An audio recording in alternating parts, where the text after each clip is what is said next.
آه.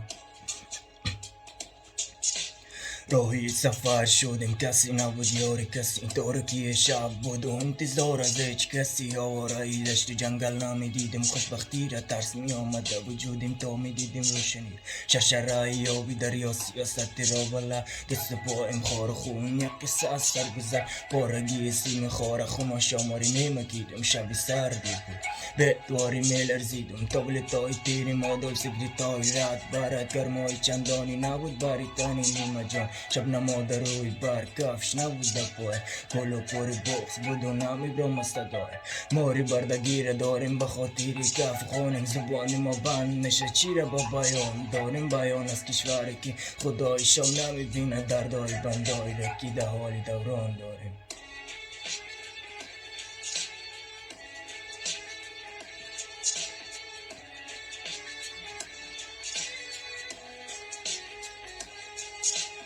دور بعد نمونده باری چشمی مزد خاک تو تهای گشت خون و پشت چشمی مار جا تانه های پشت دل ما را در بتیم چی میفهمین غم خاکا که تو ما را در کنی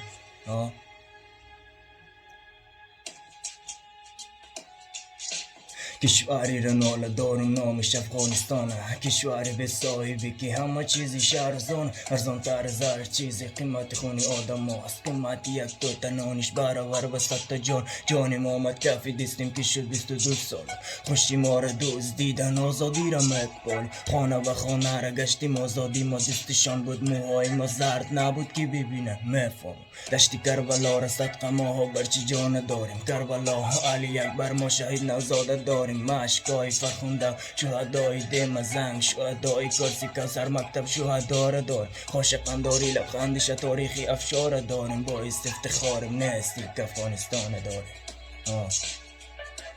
باعث افتخارم نیستی که افغانستان داریم دور بعد نمونده باری چشمی مزی خاک تو تهای گشت خون و پیش چشمی ماری جا تانه های پشت دل ما را در بتیم چی میفهمین غم خاکا که تو ما را در کنی